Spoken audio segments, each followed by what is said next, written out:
And welcome back to the part two of my previous video discussing the zombie genre, specifically discussing why Night of the Living Dead, 1968, George Romero, is the most important pinnacle of the zombie movies, zombie movie franchises, zombie movie genre, just in general.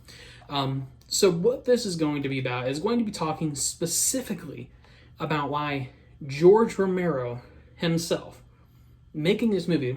I will say directed this movie. He had some help writing it by a director named John Russo, which we'll actually get to in the next episode. But we're going to specifically talk about in this one why George Romero, in of himself, is so important to the overall movie franchises that have come after him that are based off of zombies. So we're going to talk about that here today. So, like we mentioned, in 1968, George Romero and John Russo, as a group effort, I guess you could say, wrote the film that would be Night of the Living Dead. However, afterwards, they actually had different ideas on where they wanted the series to go. John Romero, I'm so sorry, start over, cut that last part out.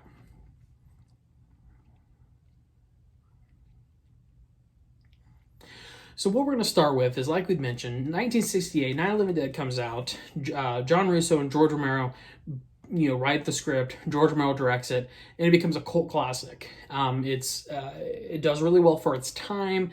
In addition to that, it breaks a lot of new ground. Has a lot of subtle, more subliminal messaging for what it's about. It was more about a racial commentary. In addition to it, obviously being a fantastic zombie/horror film. So in addition to that, after George Romero and John Russo wrote this movie, they both had completely different ideas on how they wanted to proceed with their respective franchises. One of the most, I would say, the thing that you would ID most with George Romero is the idea of a flesh-eating zombie. Okay, and Night of the Living Dead was a little bit ambiguous, so they could kind of go in any direction if they wanted to. But John Russo had a little bit of a different twist. So after a dispute, actually the two split and went different ways. But the dispute between them basically made it to where John Russo would make movies called Living Dead, and then Romero would make movies called just Dead, period. Just the word dead. So Dawn of the Dead, Day of the Dead, things of that nature. Russo would go on to make movies such as Return of the Living Dead and other franchise and other movies inside that franchise. So kind of to get a little more specific, George Romero's legacy is cemented in his series. His series would obviously spawn, many remakes, which we'll get into, and things of that nature. But specifically, one of my favorite all-time movies, obviously, Night of the Living Dead is a fantastic film, and I still believe that it is the most important. However, I would say that Dawn of the Dead from 1978 is actually a better film overall. Like we mentioned previously, Dawn of the Dead was not just a fantastic zombie film that really in my opinion, it broke new boundaries, because you'd never really seen a zombie movie like Dawn of the Dead when it came out. Dawn of the Dead was unique because not only did it approach the idea of zombies, but it also approached the idea of consumerism, because they literally are fighting off zombies in a mall, and people would rather attack them in their safe space, if you will, rather than try and work together, which is actually a really interesting take on the concept of consumerism, things of that nature. But in addition to that, it actually has a really interesting commentary on race and police brutality, actually, in the beginning of the film. So if you've never seen it, go watch it. I would highly suggest it. But George Romero, in of himself, made Dawn of the Dead in 1978, Day of the Dead in 1985, as well as Land of the Dead in 2005. In my opinion, from Night of the Living Dead and then those three films are his primary franchise. Now, obviously, Day of the Dead in itself was not as a critical success as the other ones were, but it still is great entertainment. It has your typical, George Romero-esque zombies, your George Romero effects, actual visual effects. In addition to Land of the Dead was a little bit of a newer film in 2005. A big name in the movie was John Leguizamo. And it was actually a fantastic film as well, in my opinion. Did it hold up to what I would believe that Romero was trying to do in his previous films? Not exactly, but it is a good, solid zombie movie. And then in addition to that, there are obviously before I move on, there were two additional movies in that, which was Diary of the Dead and Survival of the Dead. Now, those movies were found footage films. I think that George Romero knew that the times were changing, and he wanted to kind of capture some of the brilliance that was a found footage film in the early 2000s, which I obviously don't blame him for. You know, found footage films are incredibly profitable. If you've ever watched, you know, the Blair Witch Project or any other numerous films who have fallen into that genre, it's an incredibly large genre that from the 90s into the early 2000s exploded. So, I guess George Romero, in my opinion, was just trying to, I guess, cement more of his legacy in that he was able to adapt to the times by making those films.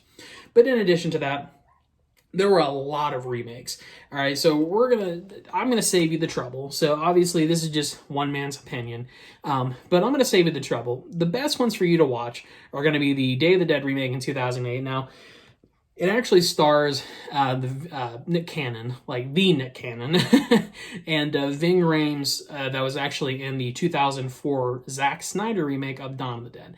Now, the Day of the Dead 2008, Zack Snyder's Dawn, they're actually supposed to be connected, but as some things happen, you know, different directors, different licensing, they're actually not connected at all. Ving Rhames plays a completely different character.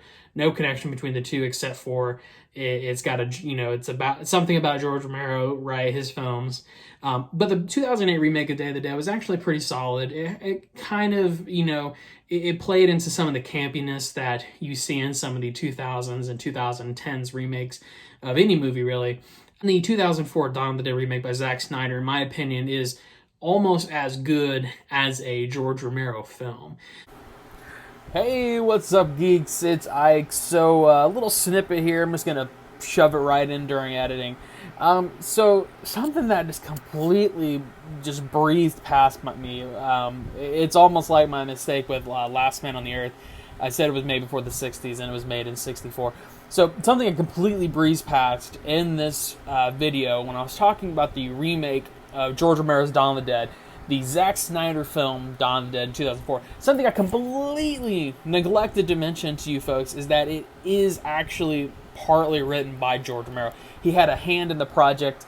So, if I had to say, it is actually it's pretty much damn near a George Romero film, just not directed by him.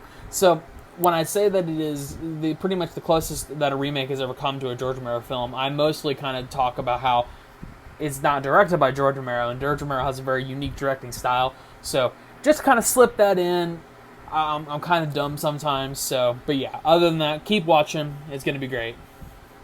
If you really look into it, Zack Snyder obviously approached it more as a action horror than he did more of a subliminal, as a subliminal horror or something that goes into a little more detail or depth. But as a movie, it is very solid. Ving Rhames is also in that 2004 remake, and he's obviously him amongst other people, Stephen Hogue of Walking Dead fame and Grand Theft Auto fame as well, is in that movie as well. And like I mentioned, it overall is a very solid movie. One definitely worth watching. In addition to that, I would also say that the 1990 Night of the Living Dead remake by Tom Savini, starring Tony Todd, is pretty solid as well. I'll watch anything with Tony Todd, quite frankly. So those would be the ones that I would recommend checking out. There are, of course, at least 6 or 7 other movies in that franchise that I could mention. There was a Day of the Dead 2. There was another Day of the Dead remake, I think called Bloodline. There were a couple of animated films, which, I mean, they're all right, but they don't live up to that, what I would expect from something that was remade off of something from George Romero. So basically, what I'm trying to do is establish that these movies have pervaded into the 2000s, and there's even been rumors of, I don't quote me on this, but I believe it was Romero's son or maybe a relative of Romero who was wanting to again push actually into the new age of the modern age of the effects and everything else. It was wanting to make additional movies, which very well could happen still. But what I'm getting to is that George Romero, just his movie franchise alone, has created a legacy of what we expect in zombie movies. I would guarantee that if you walked up to any zombie movie creator or anybody who has ever watched a zombie movie, they're going to harken back to the Romero days. In fact, Robert Kirkman from The Walking Dead has actually talked about this before, how George Romero was an incredible influence for him. And, George Romero, like I said, really pioneered what we would consider as a modern zombie. Obviously, there are some things that have changed and evolved over time. The old the zombies of old, in the original movies, especially the Night of the Living Dead, Dawn of the Dead, Day of the Dead, original movies are very slow, lethargic moving zombies.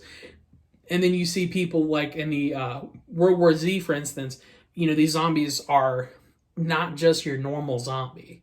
And I feel like a lot of people have used Romero as a starting point, as a launching pad for their take on a zombie film, which is fantastic. And I would argue that George Romero is possibly one of the most important zombie movie directors of all time, if not the most important, in my opinion. But this just solidifies that the Night of the Living Dead, in one facet, has created an entire series of what we would consider a modern zombie take. All right? Dawn of the Dead, Day of the Dead, all of these movies and the remakes of those movies. Obviously, not all of them are going to be gems. Not all of them are probably good. Some of them are acceptable. Some of them are not. People are remaking these movies because they know these are incredible films. They know that they have a lot of power. The name Day of the Dead, the name Dawn of the Dead, the name Night of the Living Dead, all of these names carry a certain emphasis on what a zombie film is. And I feel like that is, in and of itself, is a way to say that, George Romero knew what he was doing, and whether he knew he was doing this or not, he made a film that inspired thousands of movies, not necessarily of the same kind, but in a way the same kind. The idea of a flesh-eating zombie, and so that would be part of why I think Night of the Living Dead is the most important zombie movie of all time. I mean, like we mentioned in the last video, it kind of pioneered the idea of a flesh-eating zombie. Prior to that, we had the idea of the voodoo zombie. And then, of course, George Romero would go on to make many sequels to his films. And then, of course, after that, people would pick up the film themselves and remake them. Some of them great, some of them not so great. But in of itself, just in terms of longevity, that alone has given us an idea of how important George Romero was in his film Night of the Living Dead was. So in the next episode of this, the final episode, I will make my final point and then make my kind of closing argument for this. My final point, however, actually talks about two people who were not George Romero, who actually went on to make, films of their own that would impact not only a national scale, but an international scale in regards to, how zombies are seen. Because obviously, just in terms of American zombies, George Romero has pioneered that market, in my idea. But not only did he pioneer that market, but with the help of some other people, some people who would come into the story maybe even a little later, they would then pioneer the market in other ways, and of course overseas. So for now, that's going to do it. Go ahead and like, subscribe, share, and of course, if you want to see more, comment. Let us know what you want to see. In the next video, I'll kind of finish off my little rant here about why Night of the Living Dead is the most important zombie movie of all time. So that's going to be it for now, guys. Thanks for watching, and we'll check you later. Stay good, stay safe. See ya.